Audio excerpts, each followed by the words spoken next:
मैं आपका बहुत धन्यवाद देना चाहता हूं कि आपने मुझे बजट 2024-2025 में बोलने का मुझे मौका दिया है।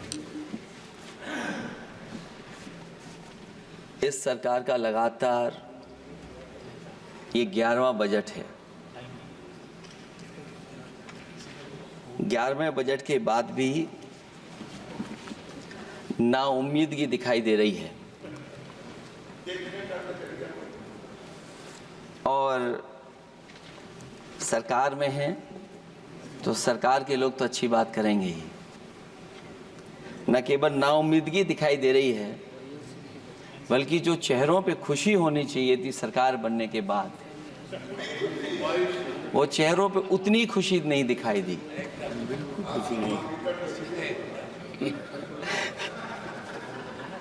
ये 11वें बजट में बेरोजगारों के लिए, युवाओं के लिए, गांव के लिए और उनकी तकलीफ परेशानी का जो मुद्दा है वो 9-2-11 दिखाई दे रहा है मुझे। महंगाई में घर चलाना, बच्चों को पढ़ाना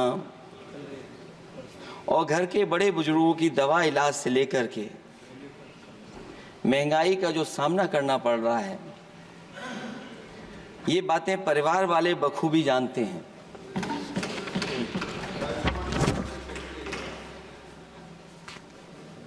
मैं जब सत्ता पक्ष के लोगों के जो आंकड़े देखता हूं और सुनता हूं, अगर इतना सब कुछ 10 साल में अच्छा हुआ है तो आप हंगर इंडेक्स में कहां खड़े हैं? अगर 10 साल बाद भी यही बात सत्ता पक्ष की तरफ से आएगी कि हम कहां खड़े हैं। आपने बड़ा सपना दिखाया make in India. Uttar Pradesh जैसे बड़े स्टेट से सबसे ज्यादा लोकसभा के सांसद चुने जाते हैं। हमें कोई बहुत बड़ा प्रोजेक्ट नहीं मिला, कोई बड़ा प्रोजेक्ट नहीं मिला। प्रधानमंत्री जी मिले हमें। और अगर कोई सभापति महोदय कोई बड़ा प्रोजेक्ट मिला हो 10 साल में, कोई आईआईएम मिला हो, कोई आईआईटी मिली हो और जो ट्रिपल आईटी किसी समय पर उत्तर प्रदेश को मिली थी, क्या उसमें क्या सहयोग सरकार की तरफ से हुआ है? न केवल ये संस्थाएं बल्कि गवर्नमेंट जो एजुकेशन की इंस्टीट्यूशंस हैं वो सेंट्रल की तरफ से कौन सी नई आ गई? मेडिकल के क्षेत्र में कोई बड़ा संस्था आई हो? जो 2 एम्स आए हैं, मुझे याद है कि रायबरेली का एम्स भी समाजवादी सरकार में जमीन दी गई, उसके परिणाम है कि वह एम्स बन गया। गोरखपुर में भी जो एम्स आया, समाजवादी सरकार थी, जमीन दी गई, तब एम्स आया। और जो एम्स आ भी गए हैं अगर वहां 2, क्या उनमें पर्याप्त इलाज मिल पा रहा है? केवल यही नहीं, मेक इन इंडिया सपना तो ये दिखाया गया था कि अगर प्राइवेटाइजेशन हो जाएगा तो नौकरियां मिल जाएंगी। कुछ हद तक तो बहुत सी चीजें प्राइवेटाइज हो गईं, लेकिन नौकरियां कम होती चली गईं। और जो सबसे बड़ा सवाल है, जो पीड़ित परिवार के लोगों को जो हक और सम्मान मिलता है, क्या ये सरकार वो दे पा रही है? टैक्स कलेक्शन में सपना दिखा रहे हैं कि हम यहां पहुंच गए हैं, आखिरकार एक्सपोर्ट क्यों कम होता चला जा रहा है? और हम जो ट्रेड डेफिसिट है उसको कैसे खत्म करेंगे?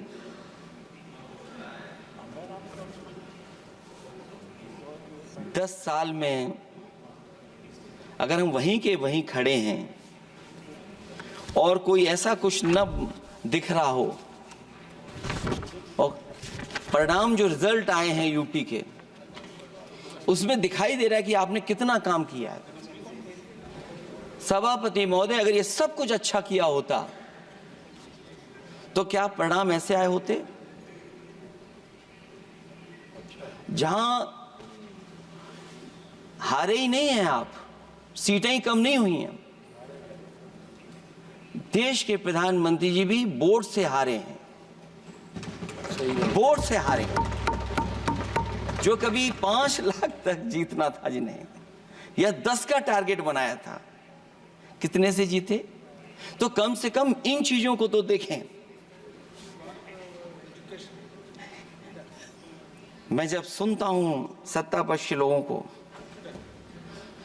तो मुझे वो लाइनें याद आ जाती कि वो झूठ बोल रहा था, बड़े सलीके से मैं एतवार न करता तो और क्या करता।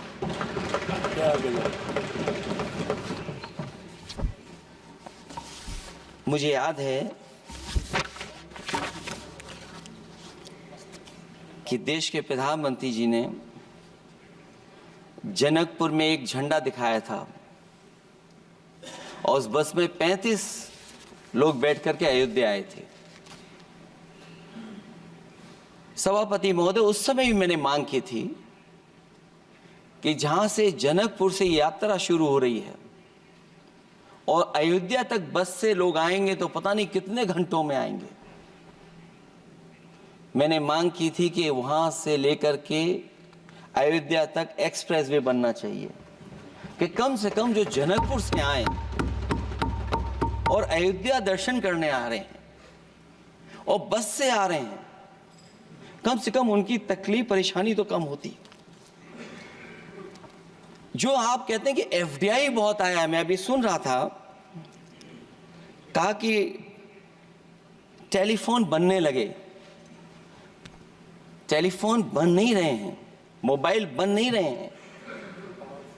वो समाजवादी पार्टी के समय पर नोएडा में जो इंडस्ट्रियल पॉलिसी थी, इलेक्ट्रॉनिक पॉलिसी थी, उसके तहत आई थी। वो इंडस्ट्री जितनी आई है उस समय उस पॉलिसी के तहत आई और बन नहीं रहा है, मेक इन इंडिया नहीं हो रहा है। लेकिन जमीन किसने दी है? जमीन किसने दी थी उन लोगों को? बिना जमीन पर हवा में बना दो तो मैं आपका धन्यवाद दूंगा। उस पॉलिसी के तहत वो झूठ बोल रहा था बड़े सलीके से। आप कह रहे हैं कि एफडीआई लाए हैं हम लोग। एफडीआई, अगर पूरे देश का हम एफडीआई देखें तो उत्तर प्रदेश को कितना एफडीआई मिला है? सभापति महोदय, अगर 1% से ज्यादा भी एफडीआई उत्तर प्रदेश को मिला हो तो बताइएगा आप। जो प्रोजेक्ट डिले हो रहे हैं, जिसकी वजह से कॉस्ट ओवररन हो रही है, उसका जिम्मेदार सभापति महोदय कौन है? डबल इंजन की सरकार है। लखनऊ में भी सरकार आपकी है, दिल्ली में भी सरकार आपकी है। आखिरकार ऐसा क्यों हो रहा है? और आज ही जब सदन में सभापति महोदय हम लोग आए हैं तो एक और रेल एक्सीडेंट की खबर सुनी है। जब से ये सरकार आई है, रेल एक्सीडेंट्स और पेपर लीक में कंपटीशन चल रहा है कि कौन आगे जाएगा।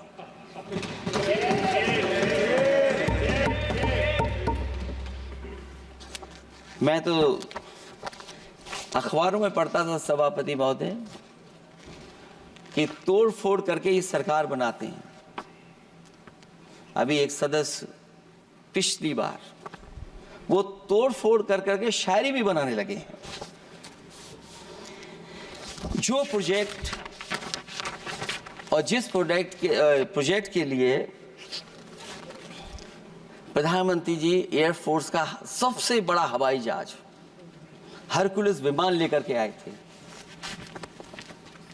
और वो सड़क पर उतरे थे, वो एक्सप्रेसवे पर उतरे थे। मैं समझता हूं सभापति महोदय, यहां जितने माननीय सदस्य हैं सब ने देखा होगा और सब ने निर्देश के अनुसार उस पर ट्वीट भी किया होगा। वो जो एक्सप्रेसवे अगर किसी ने बनाया था सभापति महोदय, जो डिजाइन, टेक्नोलॉजी का पार्ट, अलाइनमेंट, वो समाजवादियों की देन थी, वो आपकी देन नहीं थी।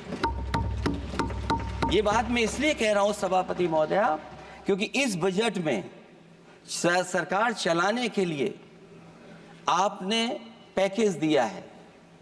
हमें कोई नाराजगी नहीं है पैकेज देने की, आप पैकेज और दीजिए। लेकिन अगर आप बक्सर से भागलपुर एक्सप्रेसवे बना रहे हैं तो आप उत्तर प्रदेश के पूर्वांचल एक्सप्रेसवे को क्यों नहीं जोड़ रहे हैं? और मैं तो कहूंगा आपसे कि केवल अगर आप 25 किलोमीटर जोड़ देंगे, जहां पूर्वांचल एक्सप्रेसवे रुक गया था, केवल 25 किलोमीटर आप जोड़ देंगे तो दूसरे काम को अपना जो बनाते हैं, आप ये कह पाएंगे कि दिल्ली से लेकर के आपने भागलपुर तक एक्सप्रेसवे दिया है।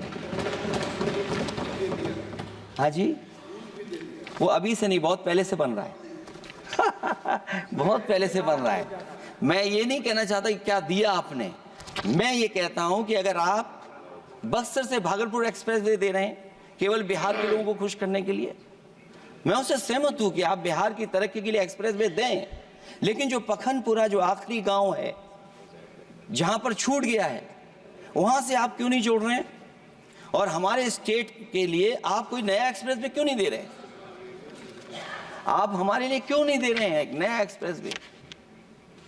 आप दिल्ली के बजट से दे रहे हैं, आप यूपी अपने बजट से बना रहा है। आप बताइए कोई यूपी को आपने एक्सप्रेसवे दिया हो? कोई एक्सप्रेसवे नहीं दिया। और मैं तो कहूंगा, और याद दिलाइएगा अपनी सरकार को,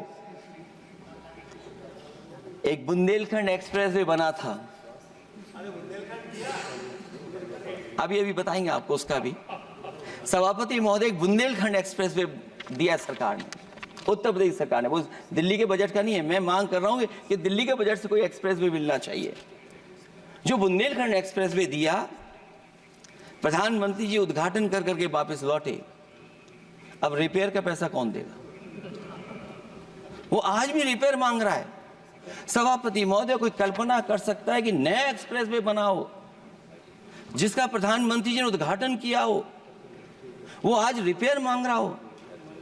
और वो एक्सप्रेसवे 6 लेन नहीं है, वो 4 लेन है। मैं इसमें भी सुझाव देना चाहता हूं, ये जो बुंदेलखंड वाला एक्सप्रेसवे है, ये अभी 15,000 करोड़ से ज्यादा का बना है स्टेट गवर्नमेंट का।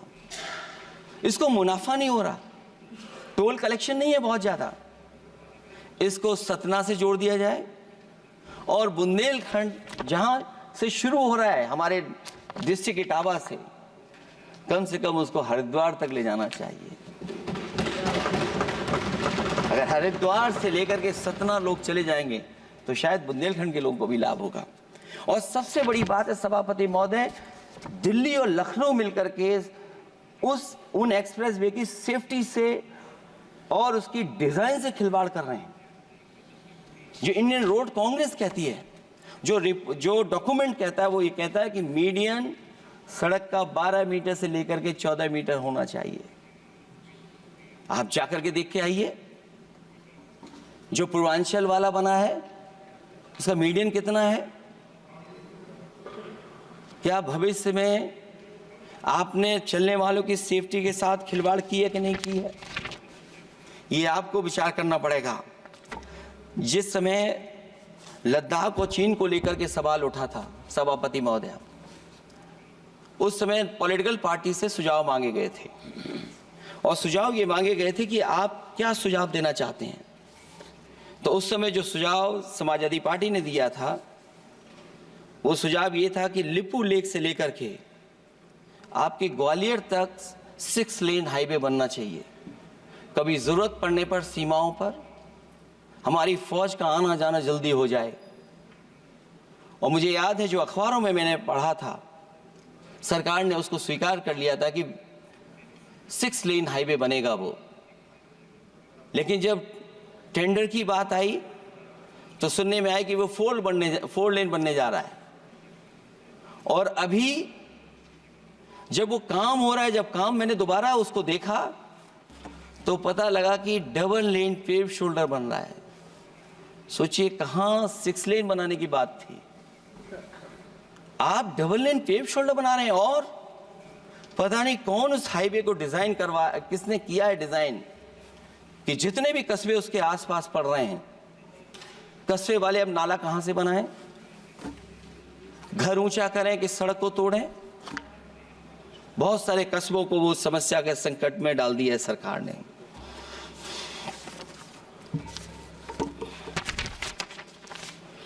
जो सरकार मंचों से ये कहती थी कि हम किसानों की आय दोगुनी कर देंगे, आज तो 11 साल हो गए सरकार को। किसान की आय दोगुनी हो गई क्या सरकार बताए? और अभी मैं बहुत सारे माननीय सदस्यों को जब सुनता हूं तो वो कहते हैं कि हम एमएसपी दे रहे हैं। अगर आप एमएसपी दे रहे हैं तो उसकी कानूनी गारंटी क्यों नहीं दे रहे हैं आप कानूनी गारंटी दीजिए। और फिर कई बार सुनने को मिलता है कि हॉर्टिकल्चर क्रॉप्स के लिए आप क्या कर रहे हैं, उसके एमएसपी की कब तैयारी करेंगे आप? और फिर आय दोगुनी में आप कितना देंगे किसान को? जो पिछले बार बजट में कहा गया था कि एग्रीकल्चर इंफ्रास्ट्रक्चर के लिए 1 लाख करोड़ देश को मिलेगा। अगर 1 लाख करोड़ देश को मिला होगा एग्रीकल्चर इंफ्रास्ट्रक्चर को, तो कम से कम यूपी का शेयर कुछ तो रहा होगा। सभापति महोदय, सरकार ने अगर एक भी मंडी बनाई हो तो बता दें। हाँ, ये अलग बात है कि अगर आप कोई चीज सुधारने के लिए कोई परिवर्तन कर रहे हैं, स्टोरेज के लिए किसी को पहले ही बता दे रहे हैं, वो बात अलग है। लेकिन किसान कहां जाएगा जहां उसको रेट मिलेगी? और फिर ये इस बजट में कहा जा रहा है कि हम 109 high yielding and climate resilient varieties लाएंगे। तो सभापति महोदय, हम अपने माननीय मंत्री से कहेंगे कि वो ग्लोबल वार्मिंग के लिए जो आप काम पिछले कितने वर्षों से कर रहे हैं, क्या हुआ उस ग्लोबल वार्मिंग का? COP21 में भी आप हुआ है, G20 में भी आपने आश्वासन दिया और कुछ नहीं किया। तो आपको क्या लाना पड़ रहा है? 109 high yielding and climate resilient varieties. आप मुझे बताओ किसान पर कब तक पहुंचाओगे आप? और उसको पहुंचाने के लिए आपके पास क्या इंतजाम है? और फिर दूसरे पैराग्राफ में फिर बदल जाते हैं आप। अभी आप बात कर रहे हैं रेजिलेंट वैरायटीज की और फिर आप कह रहे हैं कि हम नेचुरल फार्मिंग को बढ़ावा देंगे। सभापति महोदय, इस सरकार बताए कि रेजिलेंट क्रॉप सीड्स कब तक पहुंचा देंगे, उससे लाभ किसानों को कैसे मिलेगा? और फिर नेचुरल फार्मिंग जो अभी भी कर रहा है किसान कई जगह पर, उसके लिए क्या अलग से पैकेज है आपके पास बजट में? आपने तो केवल सभापति महोदय एक चीज सीखी है पार्ले जी बिस्किट से, महंगाई और मुनाफा। इस सरकार ने 10 साल में डीएपी की बोरी को, खाद की बोरी को छोटा कर दिया। इससे और ज्यादा छोटा मत करना आप। और आपने डीएपी, जब किसान डीएपी लेने गया तो सरकार ने कहा कि बिना नैनो यूरिया के आप नहीं मिलेगा आपको। मैं सरकार से जानना चाहता हूं कि नैनो यूरिया से क्या लाभ पहुंचा है किसानों को, ये बताइए। नैनो यूरिया से क्या लाभ पहुंचा है सरकार बताए।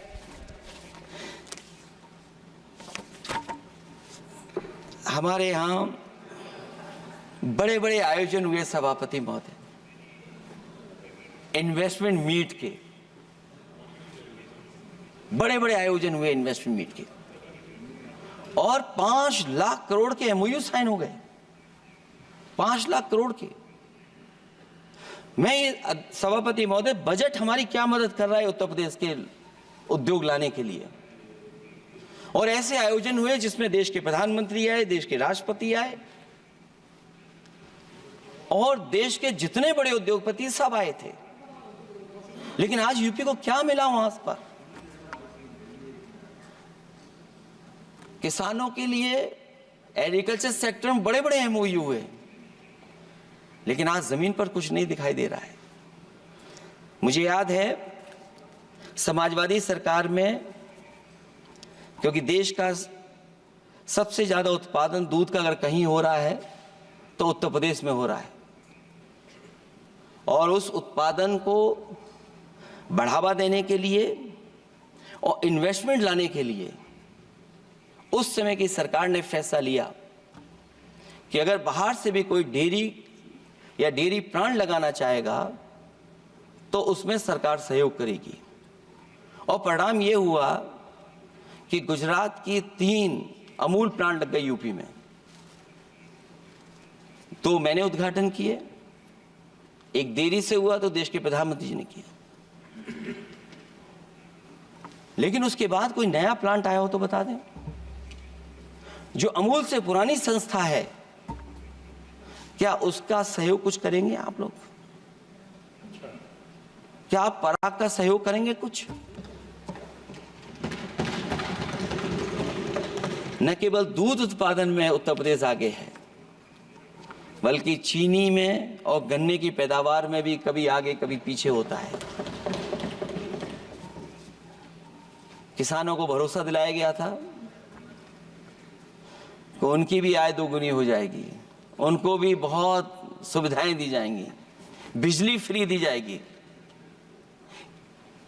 सभापति महोदया, उन्हें फ्री बिजली नहीं दी सका। ये आश्वासन था आपका। और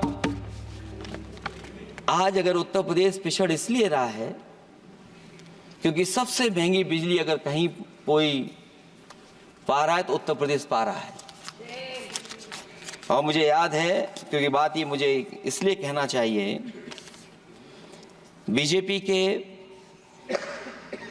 एक विधायक जो सबसे बुजुर्ग थे, वो देश के प्रधानमंत्री जी के क्षेत्र में बिजली 24 घंटे आए, उसके लिए वो धरने पे बैठ गए थे। वहां के अधिकारियों ने कहा कि बुजुर्ग हैं, इनका स्वास्थ्य बेहतर नहीं है, इनका धरना आप उठवा दीजिए। मैंने सभापति महोदय उनको बुलाया, मैंने उनकी बात सुनी। उन्होंने कहा कि प्रधानमंत्री जी के क्षेत्र में 24 घंटे बिजली होनी चाहिए। उसी दिन मैंने फैसला ले लिया कि प्रधानमंत्री के क्षेत्र में 24 घंटे रहेगी बिजली। और मैंने उससे मांग की सभापति महोदय कि उत्तर प्रदेश देश के प्रधानमंत्री को बनाने में सबसे बड़ा सहयोग किया है, इसका कम से कम बिजली का कोटा तो बढ़ जाए यूपी का। वो 8 साल हो गए, उत्तर प्रदेश ने देश के प्रधानमंत्री को तो दे दिया, लेकिन अभी तक बिजली का कोटा नहीं बढ़ा। हमें उम्मीद है 11 शुभ होता है, इस 11वें बजट में कुछ तो सुविधाएं ऐसी उत्तर प्रदेश को दी जाएंगी जिससे वहां के लोगों को लाभ पहुंचे, मदद पहुंचे।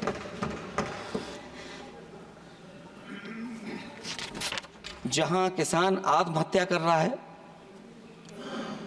और पिछले 10 साल में सरकार जानती होगी कि कितने किसानों ने आत्महत्या की है, लाखों लाख किसान आत्महत्या कर चुके हैं। जहां किसान तकलीफ और परेशानी में है, वहीं सबसे ज्यादा अगर संकट किसी चीज पर आया तो वो नौकरी पर आया है, रोजगार पे आया है। जब सरकार का बजट मैं पढ़ता हूं तो जो स्कीम्स लाई जा रही हैं उसमें, क्या ये स्कीम नौजवान को पक्की नौकरी दिलाएगी? क्या इन स्कीम से 5,000 रुपए देकर के आप नौजवान का भविष्य बनाना चाहते हैं? आप क्या दे रहे हैं आप? और मुझे तो ये लगता है कि जो वर्क फोर्स आप बना रहे हैं ट्रेनिंग देकर के सरकार के पैसे से, अंतोगत्वा इनको भी एक्सप्लॉइट वही लोग करेंगे, उद्योगपति। आखिरकार जब इतनी टेक्निकल, इतनी ट्रेंड फोर्स होगी, तो आप ये मुझे बताइए कि उसके भविष्य क्या होगा। अगर इतने बड़े पैमाने पे आप ट्रेनिंग करा रहे हो, सरकार का बजट उसमें खर्च हो रहा है, तो सभापति महोदय उनका भविष्य क्या होगा? 5 साल के बाद। और जो अग्निवीर वाली नौकरी है, सभापति महोदया, कोई भी नौजवान जो फौज के लिए तैयारी करता है वो कभी स्वीकार नहीं कर सकता। जब पहली बार ये स्कीम आई थी अग्निवीर, उस समय बड़े बड़े उद्योगपतियों से ट्वीट कराया गया था कि अग्निवीर से अच्छी कोई योजना नहीं है, इनको हम नौकरी दे देंगे, हम अपने यहां रख लेंगे। और शायद सरकार में बैठे लोगों को ये बात याद होगी, क्योंकि सरकार खुद स्वीकार करती है स्कीम ठीक नहीं है, तभी वो अपनी अपनी सरकारों से कह रहे हैं कि अग्निवीर वाले जो लौट करके आएंगे उन्हें कोटा दीजिए, आप नौकरी दीजिए।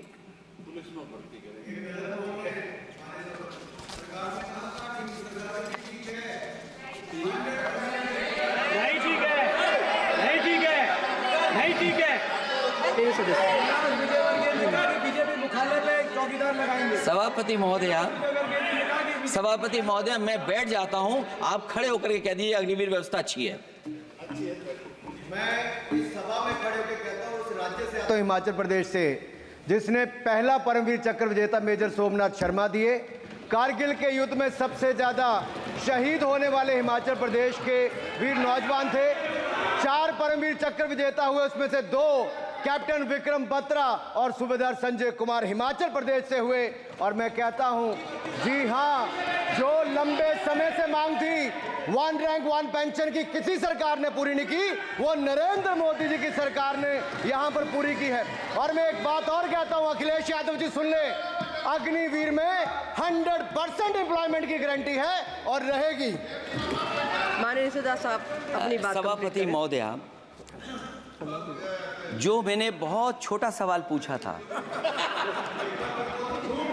मैं दूसरी बात कहता हूं, अगर ये जो बात आप कह रहे हो, तो आपको जरूरत क्यों पड़ रही कि आपको उत्तर प्रदेश में और प्रदेशों में कोटा देना पड़ रहा है 10%? सभापति महोदय, सभापति महोदय, सभापति महोदय, बैठिए, सभापति महोदय, जहां तक परमवीर, रुजाइए,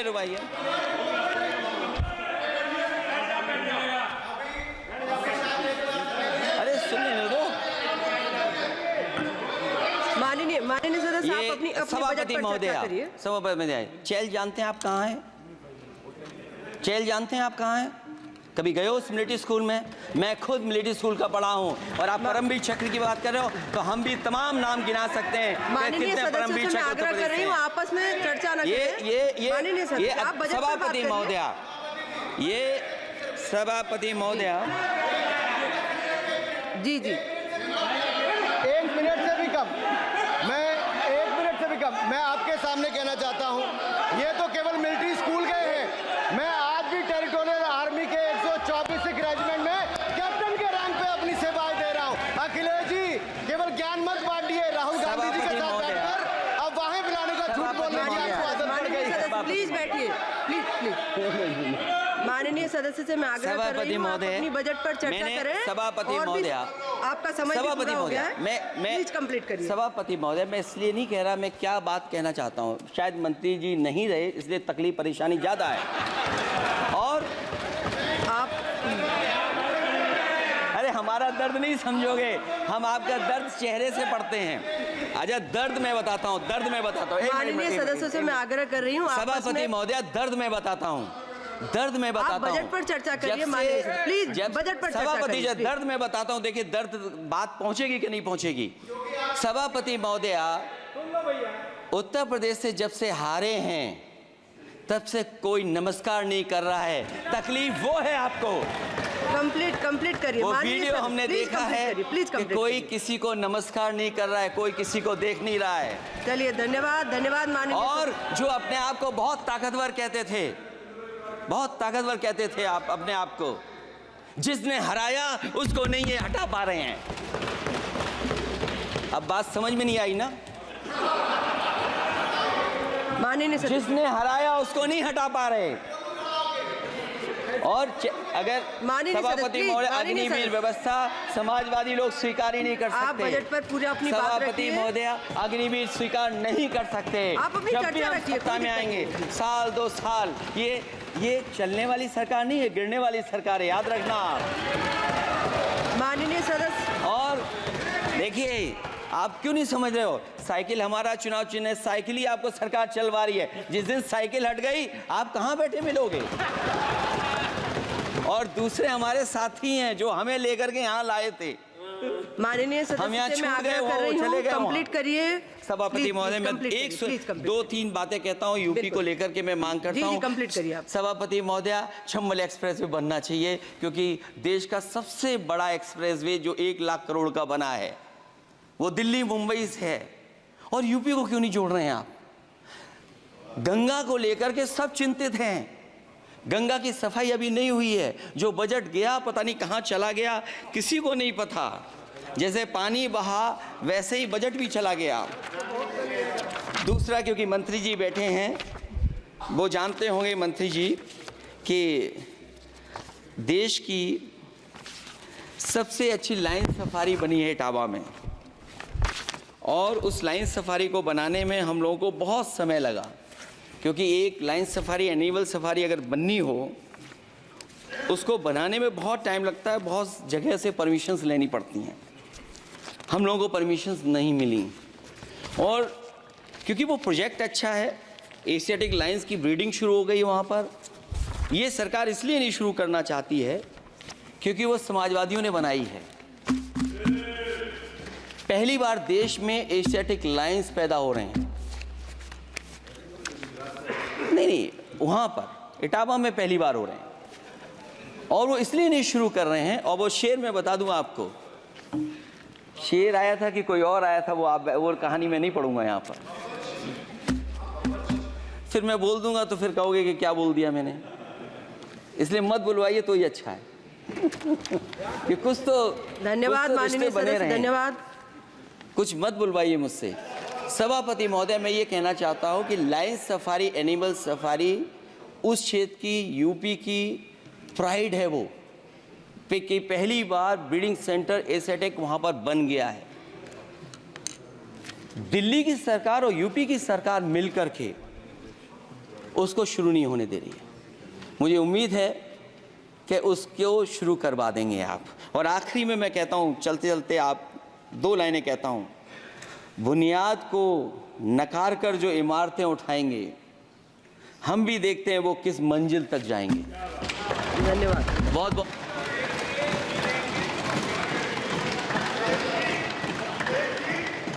अखिलेश जी, कुछ ज्ञान माननीय विपक्ष के नेता को भी दे दीजिए। आपने अच्छा भाषण दिया, उनको भी सिखा दीजिए। हालांकि अयोध्या को मैंने कहा हम काम नहीं रोक रहे हैं, लेकिन सभापति महोदय मैं कहना चाहता हूं, इन लोगों का कौन टाउन प्लानर है, कौन आर्किटेक्ट है मैं नहीं जानता हूं, लेकिन ये जब सरकार से चले जाएंगे तो विश्व की सबसे बढ़िया नगरी अगर कोई बन करके दिखाएंगे तो वो अयोध्या नगरी होगी।